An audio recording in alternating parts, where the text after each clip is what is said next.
Welcome to Let's Be Perfectly Queer, a queer podcast creating space to talk about all things queer. My name is Archie. And I'm Katie. And we are your hosts. Questions of how you identify, seeking answers to clarify. Whether you're queen or somewhere in between, let's be perfectly queer. And today we have a Short Talks episode. Short Talks? Short Talks. It's not called Short Talks. Small Talks. Small Talks. It's not Short Talks. It's been that long since we did a Small Talk that you don't remember what it's called. I mean, it could just been last week and I still would have forgotten what it's called. That's true. Memory issues. You're not very good with names and things. Don't come at me with cognitive assessments. So what have we been up to? Do you want me to answer or do you want to answer? I can answer my stuff, then you can answer your stuff because yours going to take longer. Maybe, I'm not sure. We had Polka Dot Vintage Market, so it's a 3-in-1 market. So there's lots of bric-a-brac and clothing and that, and we went to go check that out because we really like those kind of things. I went to the local toy fair, and it's not like, kiddie toys. It's like collectibles and that kind of stuff. Sometimes it's kiddie toys, and when I first started going with my mate Kane, it wasn't as many kids, and now it's full of kids. Obviously, that's going to happen. It's called a toy fair. And then I also had my first ADHD appointment. Oh, how do you feel about that? It's very, very expensive. And so what it entails is, firstly, I was on a wait list for like 9 months. And then I had an initial 1-hour consult with the psychiatrist, but it was like an hour and a half it ended up being. We just spoke about lots of things, and he recorded me with an AI program that will also give me a diagnosis, which is interesting. And then I've got a list of things that I have to do. And I'm supposed to have my next appointment next week, and I'm still not all the way through the list yet. But I'll get there. How about yourself? That's on ADHD, isn't it? When they give you a list of things to do. It's just too much sometimes. I looked at it and I was like, oh, this is going to take too much effort. I'm not going to do it for this week. I'm going to put it till next week. And then, it still hasn't happened yet. The last thing I need to do is get an ECG. And so that's the last thing that's on my list. But you've done well with actually doing the first thing that you needed to do in the list. Yes. Actually, you've done, I've done it 2? 3. 3 things? Yes. So you've done the self-assessment. I've done an assessment of you. You've done the urinalysis. Yes. And I had to send report comments. I had to go through my old high school and primary school report comments and send that through. Fab. So there's only really one more thing on the list. Yeah, but it's the hardest one in my opinion. You've done very well so far, though. I've got to say, an appointment and then that kind of stuff. So because you said you can do it through your local GPs, but then I have to book an appointment and then make sure that the person can do an ECG, or not. Then I have to go to somewhere that does an ECG and then pay for it. But yeah.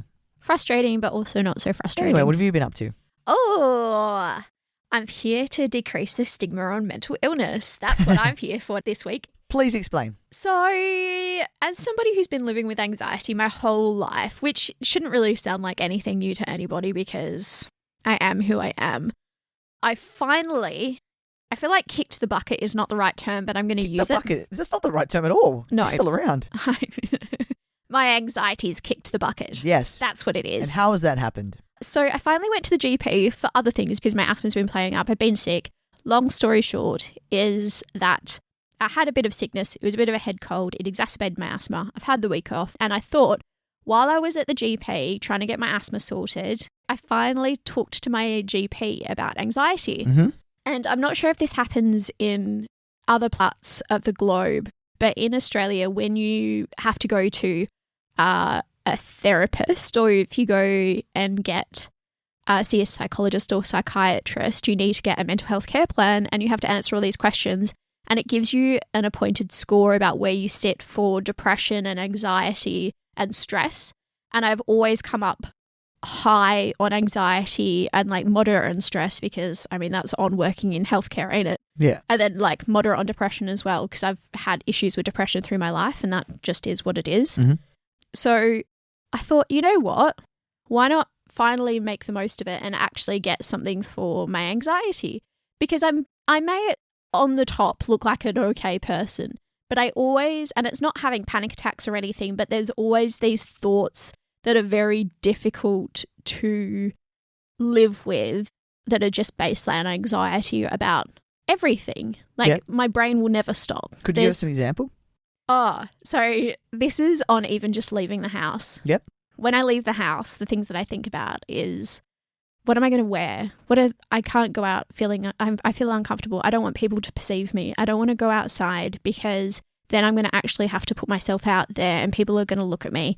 I'm going to have to figure out what to wear, and then I'll feel uncomfortable because I don't feel like wearing things. I feel like just being at home, and if I'm at home, then nobody has to worry about things and I don't have to worry about anything else, but I should be going out because that's good for my mental health.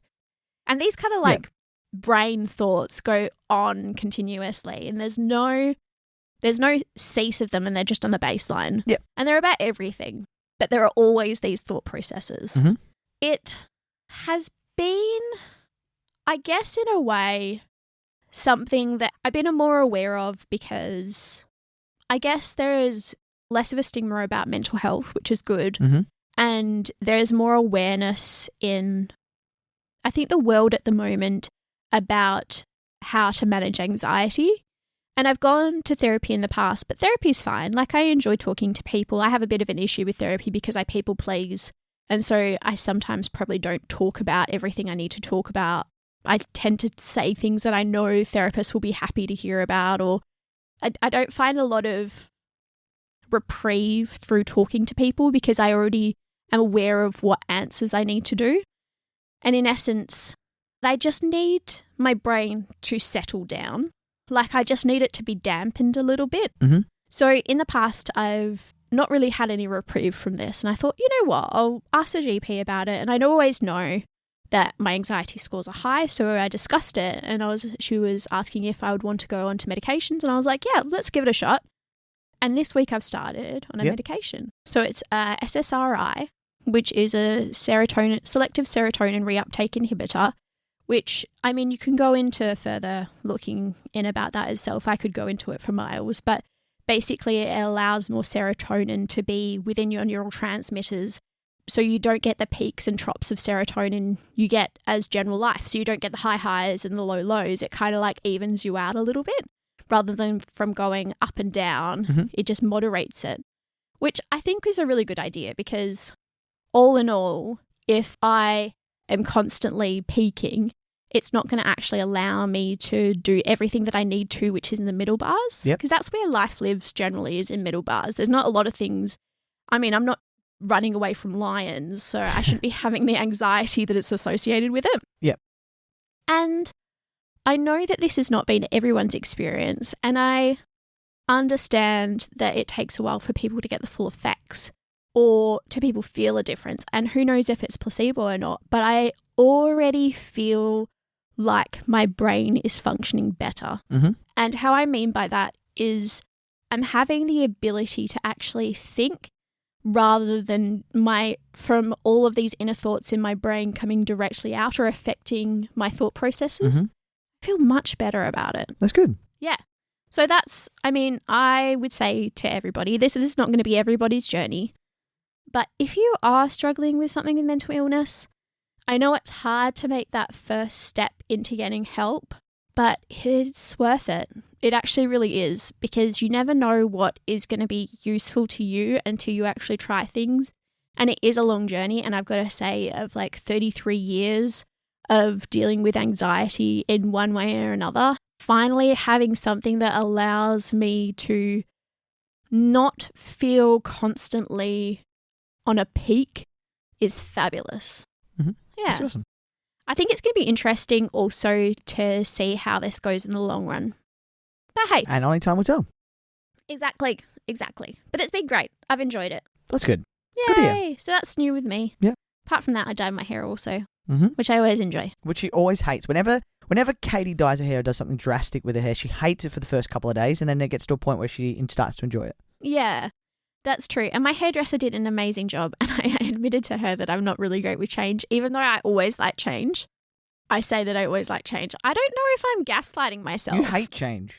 Yeah. If I shave my beard and I don't let Katie know, she freaks out. If I get a haircut and I don't let Katie know, she cries. She does not like change. Even when you let me know and I see it and I'm like, oh. I wasn't expected to be this short. I told you I was getting a haircut. I know. And that's the thing. You always look great, and I always think you really do. But there's something in me that's just like, oh, I don't like it. And so I told my hairdresser this after she'd already done it. She's just like, you should have told me. And now we're changing your hair. And I'm like, but the problem is I'm also very spontaneous when it comes to these kind of decisions. Yes. And because I told you that you shouldn't do it, because last time you went red, you were so frustrated with it, you kept it for once and then you went back to blonde. Yeah. So I was like, are you sure about this? And then you weren't going to do it. And then you come back and you had I know red that I hair. had red hair. That's very true. And I've got to say, it's been a bit of adapting to it. It's been so lovely having all of our family friends being like, you look so beautiful. It looks amazing having it strawberry blonde.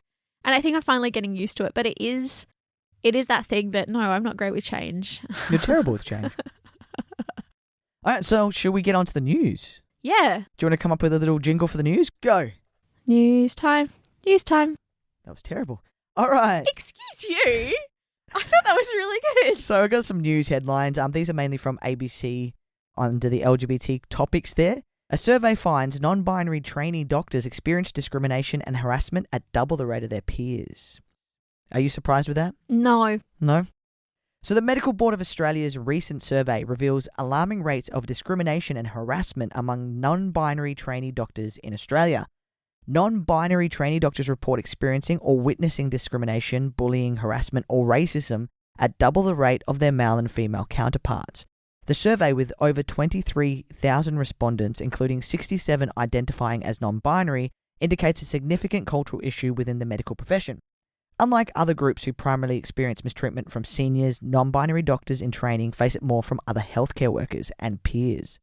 The survey highlights a concerning trend, with 25% of non-binary doctors considering leaving the profession. Considering there's only 67 of them, that's quite a large amount. Significant. Compared to 19% of male and female trainees. What's your thoughts on that? I'm not surprised. Yep. I think that diversity understanding has been a lot better in a lot of other organisations. Mm-hmm. And unfortunately, it gets governed better in other organisations. And this is just like, without looking at statistics, apart from this report that's come up, from my experience, I'm not surprised. I'm really not. Seeing as the majority of healthcare when it comes to medicine is still governed under men, like cis men come up as the majority of individuals under medicine, which is still a huge thing. So there's a lot of sexism in medicine. So I'm not surprised that if we are still getting through sexism and we're still getting through racism, because there's a huge thing about racism in medicine itself, that I'm not surprised then that filters out into having homophobia, transphobia. It's a sad fact in which that hopefully this data raises awareness and then puts more emphasis on the need for inclusivity and within also the healthcare profession. Inclusivity training for it looks like, because it's their peers. So then there needs to be some form of inclusivity training for medical professionals, like compulsory, because I know that you can do. Yeah, so maybe there needs to be, because it's not only inclusivity about LGBT, it's about race, religion, all that kind of stuff. So there must be, because I'm not sure, because I'm not a medical professional. You know, my parents would have probably loved if I went down that route, but I was never going down that route. But there needs to be some kind of inclusivity training for medical professionals. Is there anything like that, like compulsory or just kind of like voluntary PD? So this is hard because what we actually have presently is for nursing, because that's where I come under, we have a one-off competency that you do to say you've got understanding of like cultural diversity and that kind of stuff. That being like sexual diversity and all that kind of stuff. It gets very lumped together in this one package that you do that's like meant to be a 90-minute session of self-directed learning. But the problem is that that's nursing and that's a one-off thing that you have to do and it never gets done ever again. So it never is an annual understanding that you have to repeat. And the problem is that there are so many things changing in this space that if you're not having to reinvigorate the conversation and realize that this is still an ongoing issue, it goes to people's back of the mind. And this is just within the nursing space. We have a lot of things within the nursing space. I don't see that translating through into the medical space specifically because there is such a great concentration on the factors of actual medicine that I feel like the understanding of the more holistic approach to the human being, which involves their identities, is not actually brought into the picture. So there is a lot more to do. I agree. I think there is a huge amount of education to do that needs to be on a constant basis under the healthcare field because it's so important that people have this understanding because we still get such a large amount of discrimination. Yeah. Mm. Up next, World Netball is the next sport to ban transgender athletes. What? World Netball has implemented a new participation and inclusion policy, banning transgender players from international competition immediately. The decision follows a lengthy consultation process and is based on scientific evidence suggesting retained physical advantage for transgender athletes who have experienced the biological effects of testosterone. And we're gonna go right into this. I am currently doing a lot of research on transgender athletes in competitive sports, and there's a lot of misinformation out there, and I feel like the World Netball have kind of taken a lot of that misinformation and used it as scientific fact. Anyway, the policy allows exceptions for transgender athletes who can prove they haven't experienced the biological effects of testosterone. Other sports organisations, including those governing cricket, cycling, athletics, swimming, and chess, which is ridiculous, have also tightened participation rules for transgender athletes in elite women's competitions recently. While critics argue that male puberty provides a significant musculoskeletal advantage, LGBTQ advocacy groups view the exclusion of trans athletes as discrimination and call for further research into the impact of transition on athletic performance. I don't think there's enough research, and it's just someone saying, but men's bone structure and testosterone increase strength, and therefore it's going to stay there forever. It's not how it works, and so there needs to be better scientific evidence on what happens to the body for specifically athletes, because there hasn't been enough research done on athletes, right? But Does that make also sense? you're negating it on an individual basis. And that's what I'm going to go into when on the topic, yeah. Yeah, so in the next, I think is it our next? Hopefully, I'm trying to get as much In information the next as couple possible. of episodes, we're going to be looking at trans athletes and the whole conversation that is how trans people can participate in sporting events, whether it be competitive or non-competitive or all Yes. that kind of stuff, and how it works from the perspective of their anatomy and how that can affect them in their sporting lives. I find it a really difficult conversation because I think as a thing, it's like broad generalization rather than looking down on the individual approach, because you can't compare one person to another person, because like not every man is stronger than a woman. No. As a cisgendered Yes, basis. yes. So not every trans person is going to be stronger than somebody who is cisgendered. That's just that just is fact. Yes. So, and people are always going to have anatomical advantages over other people. But I look forward to our episode on that. It's taken a long time. It's taken a lot of mental energy to go through it as well, because there's so many lies. So many lies, and we've had a beautiful listener who's sent us their story and would love to share that as part of the episode as well. Yeah, I can't wait. It's going to be a heated one, I'm sure, and probably a double-parter. Probably double-parter. WA Gender Reassignment Board to be abolished so the Western Australian Gender Reassignment Board is going to be abolished. I think that's bloody brilliant. Yes. Because I don't think you should have people having these decisions who don't need to be having these decisions. Yeah, so the proposed legislation would allow adults who've received counselling to change their sex through the registry of births, deaths and marriages, with different requirements for teenagers and children. So there is no longer the need to have surgical or hormonal intervention. Great. Yes. Do you mind going into quickly what the gender board used to have to do? So the gender board was kind of just like a board, which I really didn't understand, because it was a board that kind of said, yes, you can get your gender recognition certificate. So I have a gender recognition certificate, which then I needed to apply for a new birth certificate that said male. Does that make sense? And to be able to qualify for their requirements, and you must have had surgical or hormonal intervention to be able to apply for it, right? But that wasn't enough. You also had to have a letter from your surgeon. You had to have a letter from your endocrinologist. You had to have a letter from your psychiatrist who's given you the gender dysphoria diagnosis. And you had to have a filled-in document from someone who's known you for more than, I think it was 10 years or something like that, to say, yes, they've seen the signs and can say that, you're a fit, healthy person. It was running through a whole bunch of hoops just to change this one small thing on a document.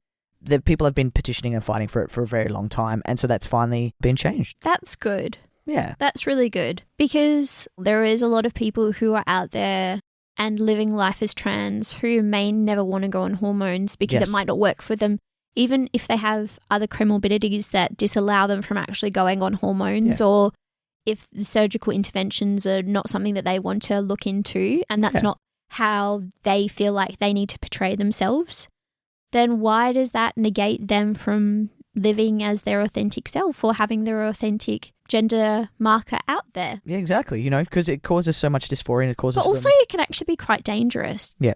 Because your gender marker was female on your passport initially. Imagine if you still travelled with that. Yeah, it's actually not quite safe. dangerous, because then there's so many questions that comes to light when you're travelling that don't need to be questions. Yes. Especially if you're travelling through places that don't allow or aren't queer friendly or queer safe. Absolutely, who aren't queer safe, as well as like why are we gatekeeping this? Like, what's the purpose of gatekeeping this? So it's following the footsteps of most of the other states in Australia, and it needed to change, and it's finally changed. We're going to end on one last good one. Jojo Siwa. Jojo Siwa claims she invented a new genre called gay pop. So what is gay pop, and why did Jojo claim she invented it? Gay pop is a genre of music created by and for queer artists, catering to the LGBTQIA plus community. Established queer artists such as Chappelle Rowan, Hayley Kiyoko, Kelani, Fletcher, and G-Flip have contributed to the genre for decades. So no, Jojo, you did not invent it. Even there's a funny TikTok that's come out with Tegan and Sarah, who said... I saw that. They're like, what? Excuse me? Jojo Siwa, known for her child-friendly image, has recently expressed interest in transitioning to a more mature persona. Work from Miley Cyrus, going from Hannah Montana. Jojo Siwa was making statements like, inventing gay pop. Yeah, so in a TMZ interview, Siwa clarified that she did not invent gay pop, but expressed a desire to take on a leadership role within the genre, suggesting CEO or CMO positions. And I didn't think he had to be a CEO of a genre, but sure. I think Jojo's got a little bit of work to do and work out where they fit in the genre. I think they're trying to fit themselves into something that's not entirely them. So when you're looking at it, it doesn't seem authentic. With this kind of Kiss-esque makeup, and it's like Jojo just needs to find out who they are and find that authentic thing that fits them. Because even one point they had all those fake tattoos and made them look like G-Flip. Oh, did they? Yeah, they had like the sleeve. There was very much G-Flip. It's like, find yourself. And I think what's going to be best, and this is my opinion, Jojo needs to take some time away, work out who she is and reinvent herself, and then come back. Not in the limelight, not in the spotlight, and do some work on herself. That's my opinion, just because she doesn't seem authentic. I agree with you. I totally agree with you. She seems to have a lot of angst there. And I think that from growing up in the limelight and never having that step away to actually have time to figure out what you want for yourself, she kind of has just been like hustling. She's got such a big brand. And it's funny because I saw bits of her video clip and I haven't seen the whole thing, which I was listening to one of the podcasts that were just like, it's kind of funny that she's named a song Karma when Taylor Swift has a song Karma. But it's not her song. Is it not? No, I think she took the rights. So this is a song that's been recorded previously by a different artist. Oh. It's not her song. Oh, drama. Yeah, let's not do that. There's been all this drama on TikTok about it. Maybe the next episode I can do on Jojo Siwa. Come back to let's. Why don't we look? If you would like us to do an episode on Jojo Siwa, put some comments on our Instagram and we'll get it to you. That's so funny. I love it so much. Or maybe Katie who just wants to do it. Until next time, I hope that we have been perfectly queer.